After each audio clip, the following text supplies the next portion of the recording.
Hello and welcome to our channel, MarshStream, your public performance broadcast platform. Please make sure to like this video and subscribe to our channel. You can also donate to our tip jar and support the arts and artists of MarshStream by clicking the link below in the description. Check out our website, themarsh.org, for all upcoming live performances. Now, enjoy the show.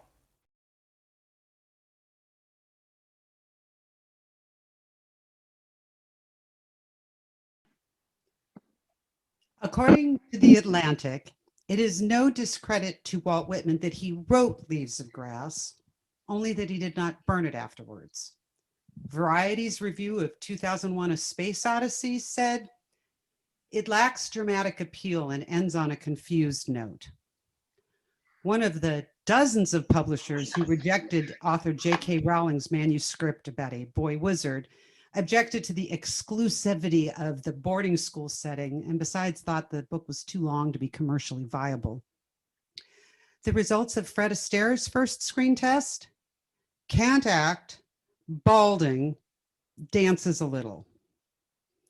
As any artist knows, if you put your work out into the world, you will get criticized, and not always kindly or constructively. I've been a comedic singer-songwriter for over 40 years. If you're doing the math, just assume I started when I was 2. So over the course of my career, I've experienced my share of rejections and hostile comments. So I thought I could handle criticism until I started putting my work out on social media. See, for the past several years, every week I have written, recorded, and posted a song commenting on current events from the perspective of a feminist, progressive, opinionated Jewish mother. And I know that last part is redundant. It's something I started during the 2012 presidential election as an alternative to yelling at the TV news. It was a time when I thought political discourse had hit an all-time low and would never be that awful or comedically inspiring again. Cue Rimshot. After I posted my first song, joked that maybe I should do it every week, and a few people said, "Okay, do," and I was hooked, so I've been doing it ever since. It turns out it was a great way to vent, because looking for something funny in the news made following the news a whole lot less upsetting. So I would write songs about politics, pop culture, general current events, or just the philosophical underpinnings of my basic worldview. Like this. I thought this was a country that welcomed in the strangers, the huddled masses yearning to be free. But certain politicians keep screaming about dangers that have no basis in reality. So as this issue's heating up in politics today, to those folks I would like to say, we are all immigrants, you schmucks. So what's with this cluelessness and arrogance, pretending history doesn't exist? We are mostly all immigrants, you schmucks, except for Native Americans who have good reason to be really pissed. Stop insulting our neighbors like uneducated clucks, because we are mostly all immigrants, you schmucks. Immigrants have come here in search of better lives or escaping wars and horrors they've been through. And as is clearly proven by a couple of Trump's wives, immigrants do jobs the rest of us won't do. Yeah, I went there. Trump's xenophobic speeches have most thinking people squirming. Maybe they sound better in the original German. We are all immigrants, you schmucks, no matter how Tucker Carlson raves. If he won't shut up, could he at least lower his voice? We are mostly all immigrants, you schmucks, except for Native Americans and descendants of slaves who didn't exactly come here by choice. You know you're in the wrong when you're endorsed by the Ku Klux Klan. We are mostly all immigrants, you schmucks. It sort of rhymes. These platitudes and slogans recall us at our worst, Look up the history of Charles Lindbergh and America First. So much damage done back then from anti-immigrant hysteria. And Frank today would be a girl from Syria. We are all immigrants, you schmucks, so stop these nativist attacks. They're un-American, unfriendly, and unfair. We are mostly all immigrants, you schmucks, most of whom pay a lot more tax than a certain blowhard, orange-faced thousandaire. Now my song's not just for yucks. Of my point here is the crux. Stop stirring up the muck with hateful rhetoric that sucks. 'Cause we are mostly all immigrants, you schmucks. Well, turns out I wasn't the only person who felt the way I did. My song started getting views and followers and comments, although not all the comments were positive, including from some friends of mine. See, I grew up in Southern California in Irvine, which is in Orange County, which we used to refer to as the red state in the middle of California. It's gotten a lot more left-leaning lately, but when I was growing up, there were even fewer Democrats than Jews. So my high school classmates would post comments like, "Great song, although you're totally wrong about all the issues," or "You really don't understand how supply-side economics works, but your outfit's cute." So I figured I could handle online criticism. I mean, I had heard about things like, Gamergate, that awful misogyny that so many women were experiencing, but I figured I'm way too unhip, old, and obscure to generate that kind of attention, until I posted a song on a topic that I think struck a nerve. Yet again, we all lament another awful shooting, but we can't do a thing about it. There seems no refuting, because of what they say at the NRA, despite our outraged yelps. They say people, not guns, kill people. But honey, the gun sure helps. One crime by one refugee, they say deport them all, no pity-o. They tried to defund Planned Parenthood over one completely made-up video. But thousands of gun deaths annually won't sway these mindless kelps who say people, not guns, kill people. But honey, the gun sure helps.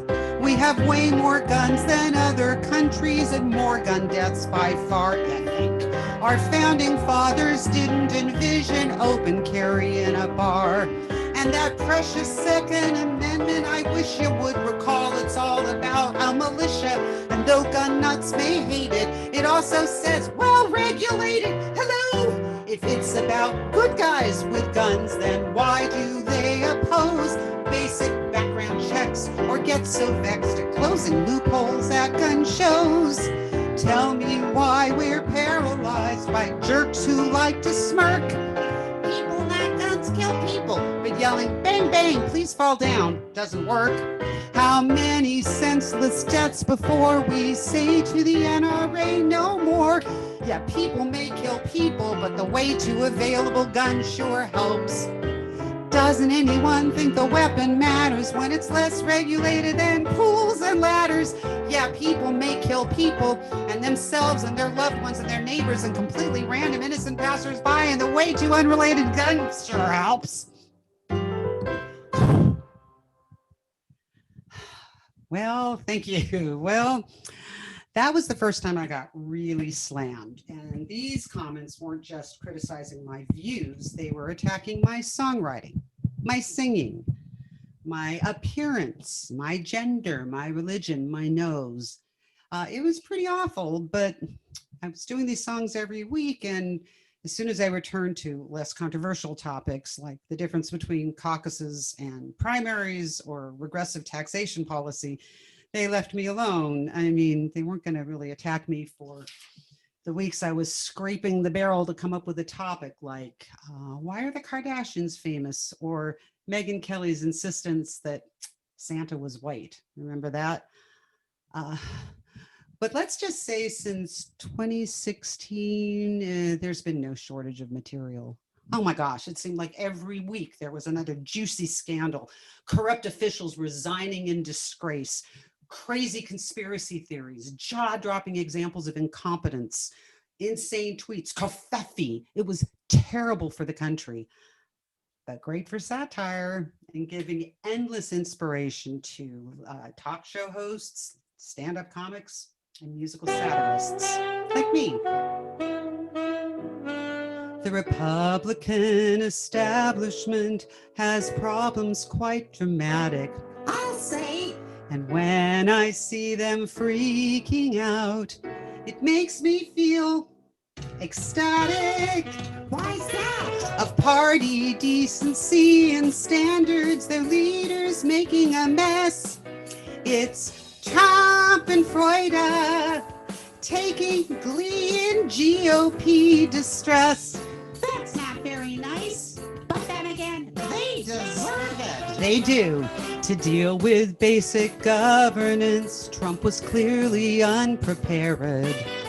So he ignored the experts and turned it all over to Jared, or to his other picks, these racists whom white supremacists applaud. Yikes. That's Trump and Freuda. Comics say he proves that there's a God. How did he do with that whole suburban woman should support him thing? Not very well. Turns out calling us housewives, promising to get our husbands jobs, and assuming we're as racist as he is was not a winning formula. Party leaders wring their hands, he'll bring disaster unabated. But don't they see that he's simply the monster they created? By soaking fear and hate for years, the right-wing fringe has just grown. I know, it's Trump and Freuda. Glee that they're just reaping what they've sown. I know, where do you start? Every day another scandal. A pandemic he can't handle. Lies about the basic facts. And he paid no income tax. He just claimed it was sarcasm.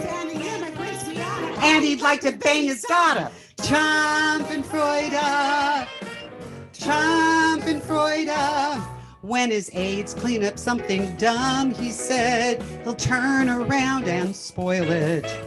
So candidates down ticket are seeing numbers in the toilet. Trump's tantrums, lies, and encouraging violence have backfired on the GOP. We'll see. It's Trump and Freuda. Each time you think he's gone too far, they just keep lowering the bar. Never seen anyone as bizarre as he. Karma is awesome. TRUMPENFREUDE.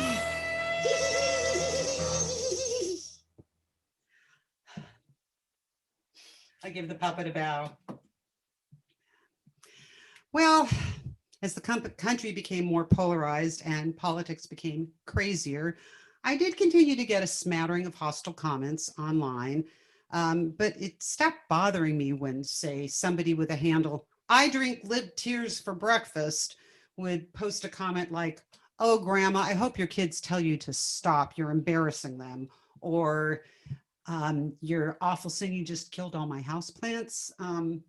You know, I wasn't getting that many views. Of course, I still hoped I'd go viral, but that was probably a lot more likely to happen if I posted crazy cat videos than, you know, literate political satire.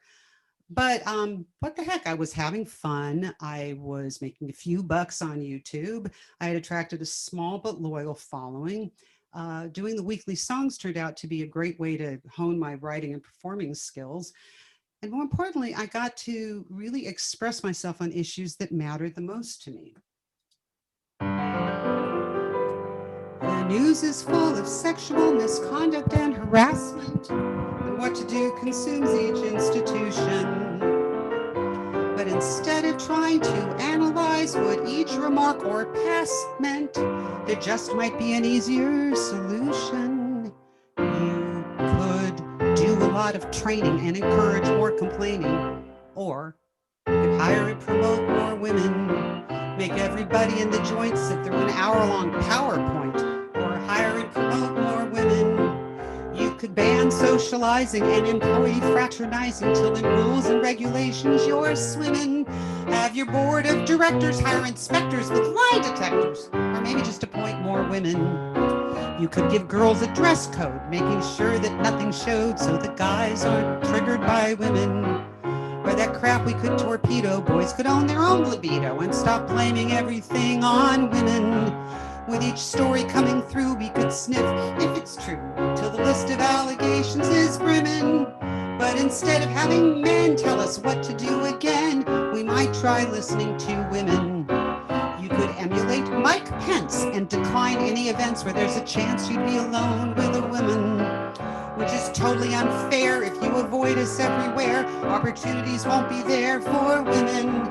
Plus, if a guy's such a wuss, he can't help grabbing someone's private parts till he's told his lust needs trimming. Instead of one more chance to keep it in his pants, maybe he should be replaced by a woman. There seems to be a troubling double standard for men who have harassed, assaulted, or philandered. Democrats, we reject them, while Republicans elect them. You could make a lot of noise about boys being boys, or realize that's lies and misdirection. You could sputter and squawk, it's just locker room talk. Well, it worked in the 2016 election. How many times before have we thought we won this war? Then nope, our hope kept dimming. But now things are moving fast, maybe change has come at last, because we're finally believing women. Yes, the best antidote is to hire and promote and elect and vote for more women. Well, that was the song that really blew up. I had been really busy the week I put it out, so it took me several days before I even checked the view count. And at that point, I was getting a couple hundred views maybe for each of my songs, and that one just took off.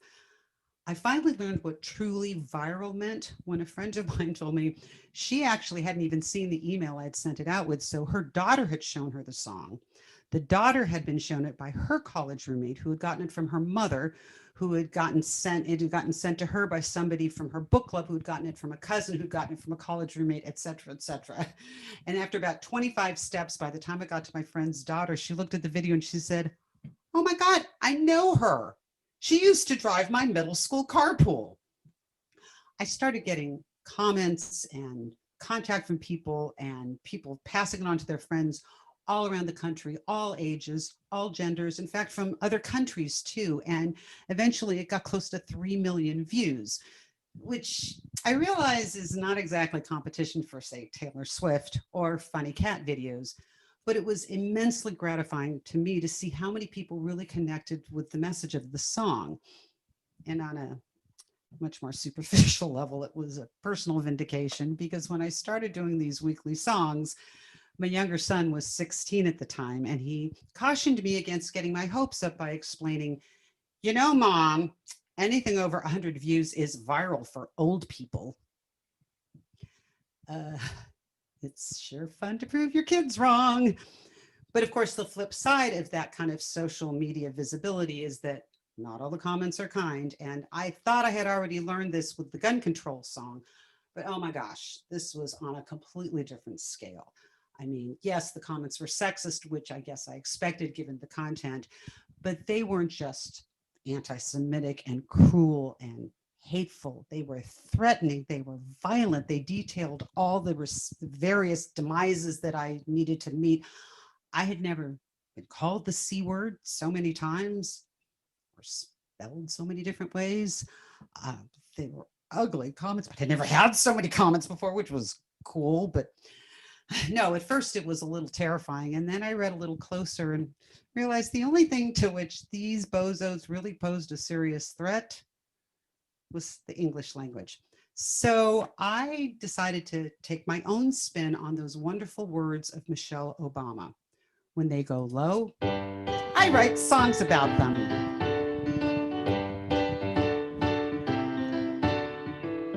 Dear internet trolls, thanks for taking so much time to tell me I'm a worthless jerk and you hate my work. But even folks who don't like my videos do count, and you and your pals have really goosed my view count.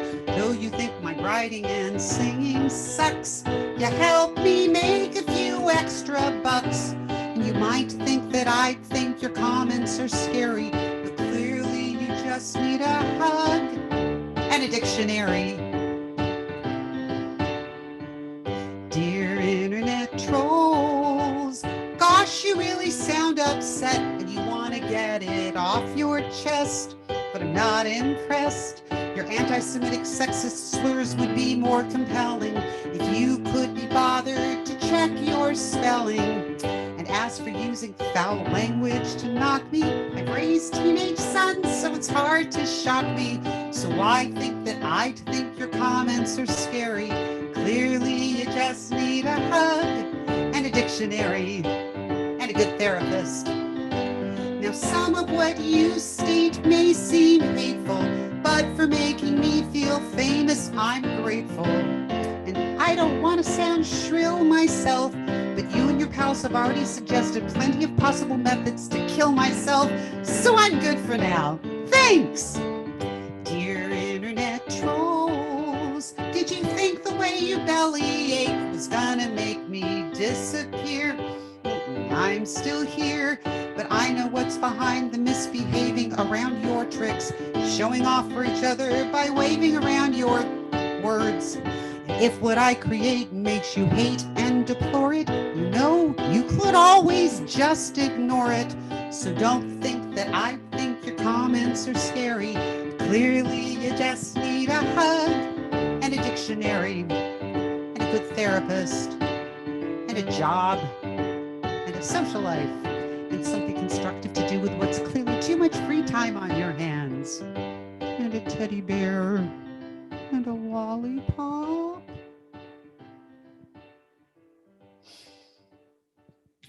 Thank you. Thank you. Well, fast forward to 2020. Not much in the news this past year, huh? Well, in addition to all the craziness of politics, we were going through quite a global situation that changed all of our lives. And at the same time, we had all these people home looking for hobbies besides creating their own sourdough starter. So suddenly there were all these other people writing topical comedy songs and posting them online, to the point where YouTube changed their rules and it became a lot harder to qualify for monetization. I had a lot of competition out there, but I had set myself this goal of doing a song every week. So I soldiered on and tried to find my own spin on our collective anguish.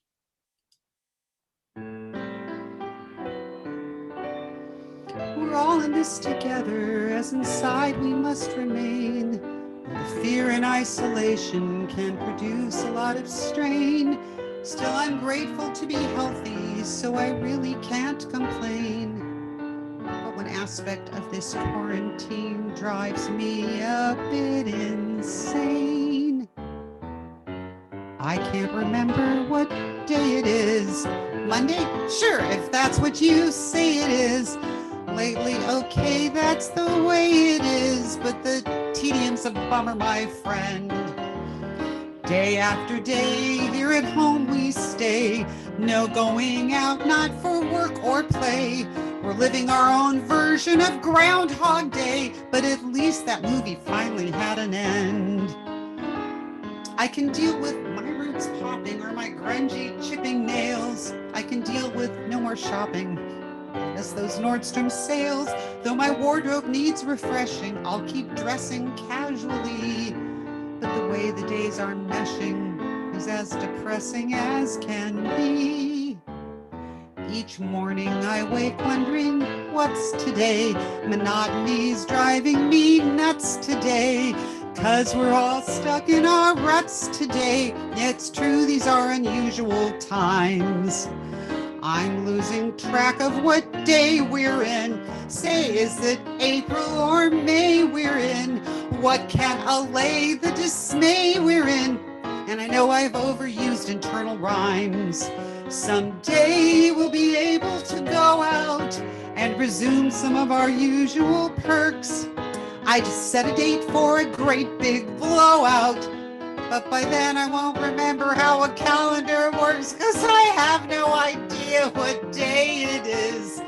Ask if my brain is okay. It is not, but I guess I'll just pray it is gonna recover when these tougher times are done.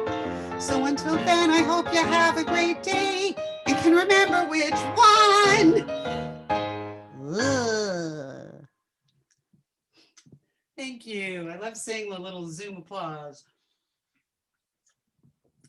So now we're up to 2021, and at the beginning of this year, a lot of my followers expressed concern that with a competent Biden administration, I wouldn't have anything to write about. Because, Republicans would disavow conspiracy theories, embrace bipartisan cooperation, and try to work together for the good of the nation.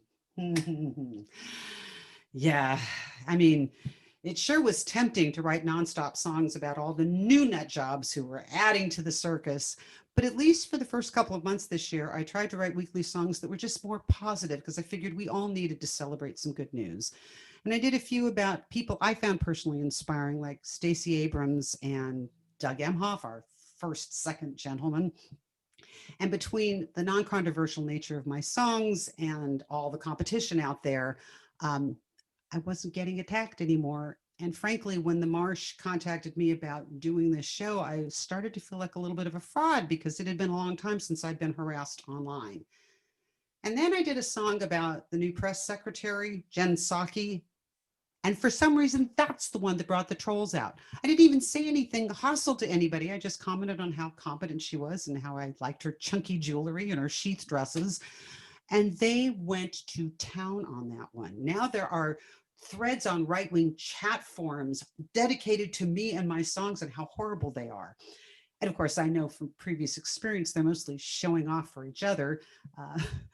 But I get a big kick out of comments like, Jen Psaki should learn how to do her job from the real expert, Kayleigh McEnany. Or my personal favorite, this song was so cringeworthy, I had to watch it over 100 times so I could keep giving it a thumbs down. And thanks to that sort of thing, that song is up to like 25,000 views and has gotten me a whole lot closer to YouTube monetization. So thanks, internet trolls. And what's different with this experience of harassment is this time they didn't just comment on the one song and go away. They've stuck around and they hate everything I do. But I have to admit, there are certain songs where I think I can understand why they hate it. Like this one. You will find that humankind is constantly evolving. What we believe evolves eventually. But some won't lose outdated views as change they try repressing. That never works, so then those jerks will be on the wrong side of history. Why get so resistory to any kind of open-minded thought? 'Cause what used to be okay ain't kosher, no sir, not today. Life moves forward like it or not. Folks used to moan about the telephone or that dreadful horseless carriage, and a lady wasn't dressed without her girdle.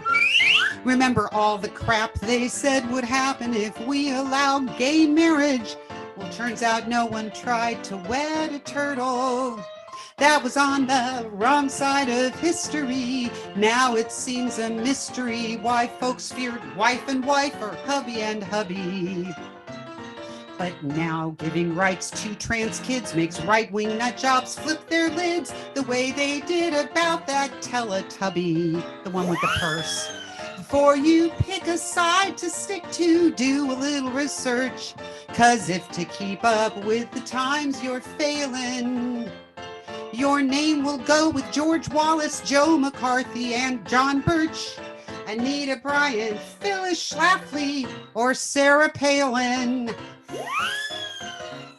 On issues that range from climate change to not suppressing voting, racial justice, women's rights, or equal pay. Oh, we can make things be more fair and free without our heads exploding. Hell, the Vatican finally even forgave Galileo.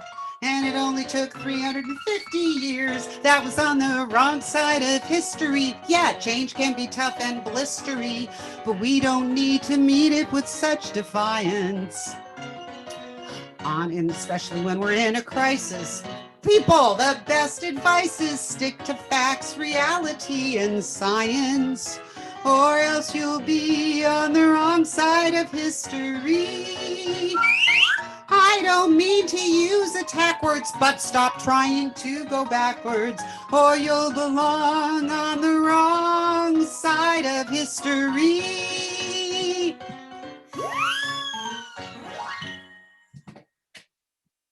Thank you. So now I've got my trolls back. They call us snowflakes. Turns out these sensitive folks are so easy to trigger, particularly when I touch hot button issues like reproductive choice or gun control. With one song, I combined them both called If My Uterus Were a Gun, so they wouldn't regulate it. And they really didn't like that one. But I think my favorite way to mess with them is to do a good old down home country song, because they think I'm speaking their language until they hear the lyrics. And that sometimes takes a while because I use big words. So anyway, I have two mottos for my YouTube channel. One of them is, if you can laugh at it, you can deal with it. And my other motto is, I never met a wig I didn't like. So I got one more song for y'all. And this one goes out to my trolls because I know they're going to hate this one. Whoops, wrong track here. Here we go. These days, women's rights are well established, or so I presume. Still work to do, but things are looking nifty. But lately, right-wing politicians seem to be consumed with making us go back to 1950. Oh, they'd rob us of our choices, birth control restrictions pour on. It's time to raise our voices so we can tell each moron. Your war on women is infuriating. You only value us if we're gestating. So tell all those misogynists from Maine to North Carolina, I didn't come from your rib, you came from my vagina. Now, apparently, God tells some politicians that they ought to deny science, women's rights, and evolution. But it's not a Christian country, just in case you schmoes forgot, and the Bible does not trump the Constitution. So don't put us through contortions to get a rare exception. Plus, if you want fewer abortions, why block access to contraception? Hello! Your war on women's real and revs my motor. Keep up this crap, you'll lose each female voter. So quit claiming to respect us while you shame and blame and tutor us. I didn't come from your rib, but you came from my uterus. Now to cut off women's health care, red state governments have raced as if to TV preachers they've apprenticed. But Planned Parenthood clinics you shut down cannot all be replaced by optometrists, a food bank, or a dentist. And don't push abstinence only. Those programs are all failing. It didn't really work out so great for Bristol Palin. Just saying. Your platform's packed with vehement misogyny, treating us like we're just vehicles for progeny. Of women's rights, the GOP would be an underminer. I didn't come from your rib, you came from my vagina. And we're sick of your misogynist one-liners. Everybody, I didn't come from your ribs, you came from our vaginas. I didn't come from your rib, you came from my vagina. Yeehaw! Thank you, thank you, thank you, thank you, Marsh. Thank you very much. Thank you, Lauren. Woo. Wow. As we all know, Zoom is so limiting, and I really regretted it tonight. That one thing we can't allow is for you to hear applause. By the way, everyone, I'm David Harada. I'm Director of Artist Relations here at the Marsh, and we always like to chat a little bit with our performers afterwards. So if you have questions or comments for Lauren, please throw them in the chat. For those who may not be familiar, I have just thrown the link to her YouTube channel in the chat. If you haven't seen it, check it out. It is a thing of wonder. But you know, there was so much applause on my end you didn't get to thank hear. you. And for those of you in the audience who had your cameras on, I will say it was really nice to see that other people were bopping along with the music, that I wasn't the only one. This was so much fun, Lauren. Oh, thank you. So, yeah, I've never done this to a performer during Q&A, but you are special. This. And what I mean by that is when I went to your YouTube channel and started scrolling, I thought, oh, I'll just get a sense. Scroll. If you haven't been, you're going to be scrolling a while. It's remarkable. I haven't skipped a week in 9 years. It was kind of mind blowing to me. And it's so my crack. It's my thing. Well, so as I was looking, I thought, my gosh, there's so much to look through. But I thought, so here's what I'm going to do. I'm going to throw you, Lauren, the Lauren Mayer video quiz. Okay.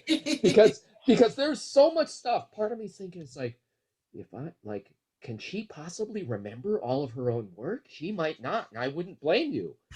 So I've written down some of your video song titles, and I went back a ways.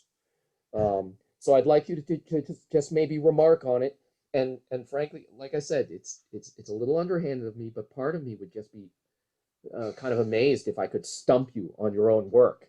And you probably can. And you have so much; it would so much make sense. So, here's one.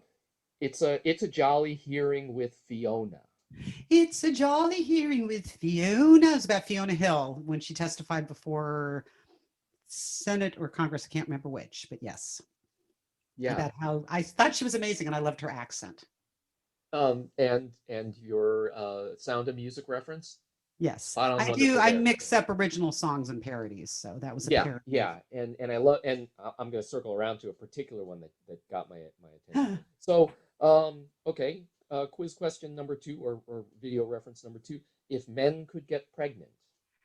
Yeah, that was if man could get pregnant, women's birth control would be basic. I just had one of the lines, the pill would probably be the method favored and it would be free and bacon flavored. Yes. I love that. I didn't write that line, by the way. I saw a sign saying if men could get, a lot of my things come from signs I've seen at protests. I didn't come from your rib, you came from my vagina was at a protest, and I did see a meme or a sign that said if men could get pregnant, the pill would probably be bacon flavored. So okay. Oh, I think this one was a bit more recent, but I loved this one. Protest shopping at Target. No, that was actually quite a while ago. It was when Target stopped carrying that's right. Trump something. And I have no idea how the tune goes to that.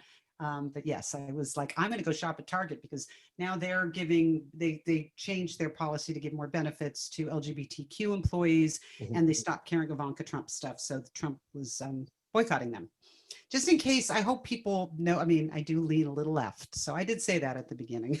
I think that's completely Yeah, obvious. I see some shocked faces in the Zoom with me. Oh, and no. You're in the right place. You're in the right place here. Okay, how about the Downton Abbey movie song, Getting Away from Politics? Oh, I did. Downton Abbey is a TV show or movie. I did one about the TV show, and then when the movie came, I had to do it about wealthy people who and they change their clothes 10 times a day, and they can't draw their own baths, and Mr. Carson now is Mrs. Hughes is married to Mr. Carson and all that. And I was just amazed that you dared to sing to the tune of the Downton Abbey. Of course. See, wait a second. I have a keyboard. Yeah, I would play it and da da da da. See if I can. Let's see. Yeah, and it was just a lot of Yeah, anyway. that was just a ton of fun. Um, so I'm a little proud of myself for being able to stump you even just a little bit with this. Yeah.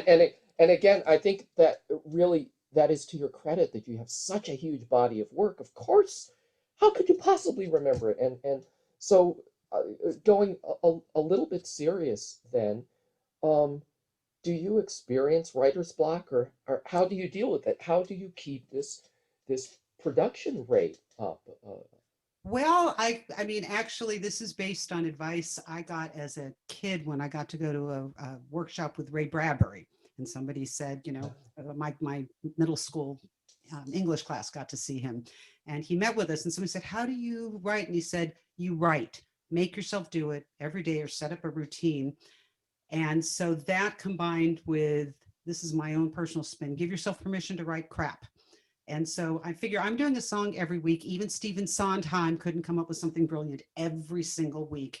And it's also not the only thing I do. I work mostly full time as a music director and a vocal coach, and I write songs for other people. So I have a lot of other things I do. So I have to, so if I'm only spending a few hours a week on these, I take the pressure off myself that they all have to be perfect, and that helps. And then also just doing it every week, now I've got the routine, and there are weeks where I'm going, what am I going to do, and I hate this, but I know from having done this for 9 years, I can do it. So it's just doing it really is how you get over writer's block, and giving yourself Yeah. permission to not have it all be great. You know what? And everything you've just said, I have heard multiple times in various creativity Yeah. workshops, writers' books. But you are living that, Yeah. and that I think is remarkable, and you Well, really thank you. need to be credited for that. It is wonderful. Um, so another kind of serious question here. Your songs, most of them come out of a feeling of frustration or anger. Um, so looking at the world as you do, and you obviously look carefully and you look a lot, are you an optimist or a pessimist? I am an optimist, and it's a really scary time to be an optimist because there's a lot of awful stuff. I feel like it's like the past 5 years basically lifted a rock, and all this gross stuff came up that was probably there but was a little more hidden for a long Hmm. time. Hmm. Um, but I feel like that probably had to happen to get rid of it. So I like to think we're sort of collectively popping a national pimple, and eventually it will heal, I hope. I also, because I was a history major in college, and I think it's really important for everybody to know history. We got through the Civil War, we got through McCarthyism, we got through, you know, ignoring AIDS on a federal level. There have been a lot of awful things that we've gone through as a country and as a world that we recovered from, and things got better. And so we're living one of those times, and it's been awful. But yeah, and I used to feel like I wish I were doing more. I'm not, Stacey Abrams getting voters registered. I'm not affecting policy. I don't have the money to donate to fund Planned Parenthood, but I can make people laugh. I can make them think. And I do get told that that helps. So it's what I can do. Plus, like Joan Rivers would show up at the opening of an envelope. If somebody's doing a benefit for a liberal cause, I will show up. And generally, people write bigger checks after they're laughing. So Well, and kudos to you for channeling your creativity there, thank you. and it was nice to hear. I mean, I was pretty sure we were talking to an optimist here, but it's good to hear that. Um, Yeah, if I it, couldn't laugh at it, I'd be too depressed. And it does. Like, I mean, I said that in the show, it really helps me. I'm going, okay, what can I find funny to say about something as gross as the Matt Gates story, for example? Yeah. So, when yeah, things are really, really awful, I mean, it does help. Can I find, and I can't always, but usually I can find something yeah, to laugh at. yeah. Um, so I'd like to say again, we've got links to your YouTube channel and your website in the chat. Also, for those of you who are in the audience now, if you know someone who would have enjoyed this who couldn't be here, we will be replaying this on the MarshStream's YouTube channel. So if you know someone who should have been here, who would have enjoyed this, we will be doing the replay archive on the MarshStream Oh, great. web channel. And also in that, I will be providing links to your website and your YouTube channel, because everyone should go look at that. Oh, thank you. It is astonishing. I would like to thank you on a personal note for your song "Cheeseburgers Aren't Jeopardized," both for the Jimmy Buffett reference and for reminding me of that particularly just weird moment that I had kind of forgotten about. It was sort of fun to relive it through your song. Wait, that there was this weird fake story that meat was outlawed, or the song Cheeseburger in Paradise. So for people, I did a song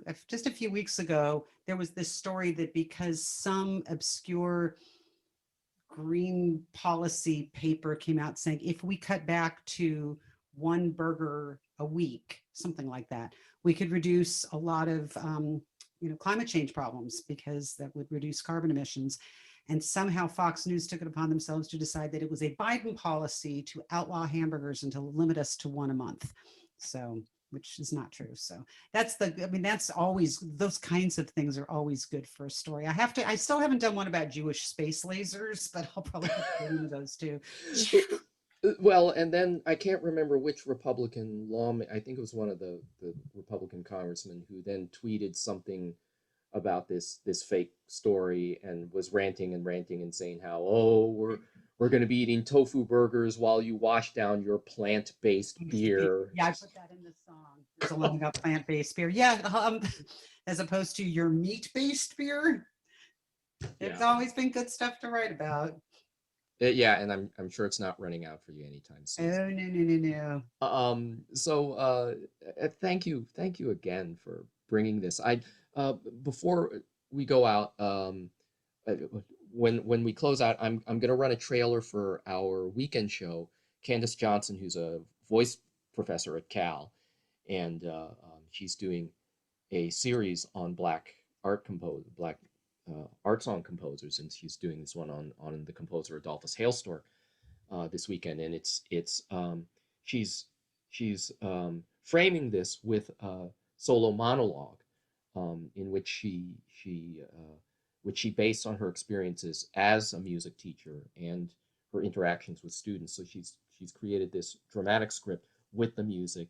That'll be this weekend, and I'm going to run a trailer for that to close us out. But before we do, I would just want to make sure that you get a chance to plug any upcoming projects or things. You do live streams on your YouTube channel pretty regularly, yes? Yeah, what I do, I haven't figured, I'm not technically savvy enough to do multiple platforms at one time.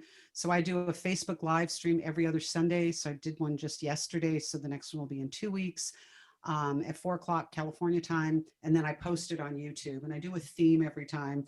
So sometimes I'll do ones where I did one where the whole show I wore my country wig, and so I just did all things that kind of fit with that. Or I'll do ones all about people or whatever.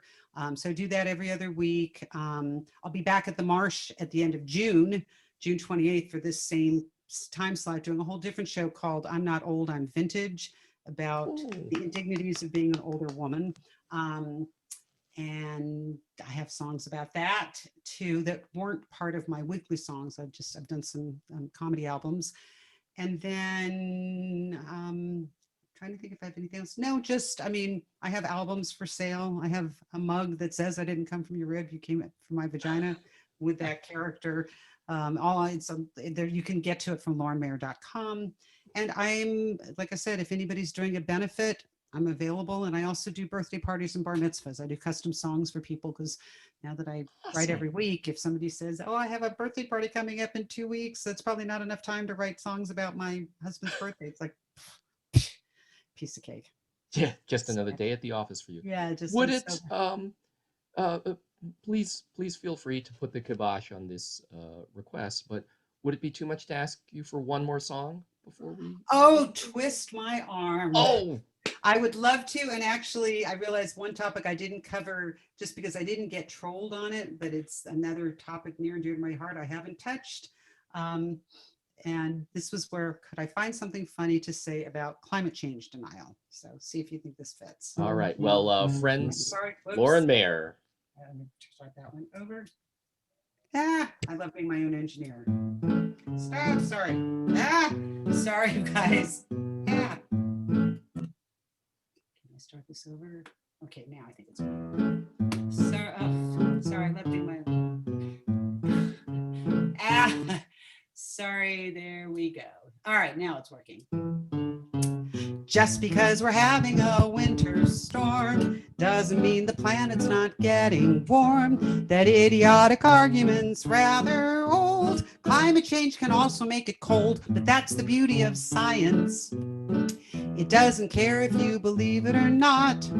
So pay attention to science, 'cause it sure explains a lot. You might think it's clever to send a tweet begging global warming to send us some heat. But on top of being a bit bizarre, it also shows how clueless you are. But that's the beauty of science. It doesn't care if you believe it or not. So pay attention to science before our environment is shot. How many more times must we go through this stuff? Climate isn't weather, it isn't that tough. Even second graders can explain the crux to these science-denying schmucks. But that's the beauty of science. It doesn't care if you believe it or not. So pay attention to science before our planet's not worth squat. If some politicians could get their way, they'd totally demolish the EPA. And it makes them clutch their pearls and squeal if you even mention the Green New Deal. But that's the beauty of science. It doesn't care if you believe it or not. So pay attention to science and get off your friggin' yacht. Yeah, that's the beauty of science. A fact's a fact no matter what these dolts conclude. And though their nutty defiance makes them sound truly unglued, pay attention to science, please, before we are all screwed. Laura Mayer, thank you so much. Thank you, everyone in the audience. Thanks for joining us, and everyone and Marsh, have a great evening. Marsh, thank you so much for having me. I got to do your Monday Night Lab in person shortly before the shutdown, and I hope to come back and be there in person because I love your whole program. So we'll look forward to seeing you, and we'll certainly see you in June. So thanks so much, Lauren. Thank you. Everyone have a great night. And here's Candace Johnson. Hi, I am Candace Johnson, and I am delighted to be sharing this new show, Music to My Ears, Hearing Adolphus Hailstork. So much of what this show is about has come from experiences that I've had in the classroom teaching. In this show, it is set in a classroom, in a UC Berkeley music classroom, and I play the part of the professor who's sharing this song cycle, a song cycle by the composer Adolphus Hailstork called Ventriloquist Acts of God.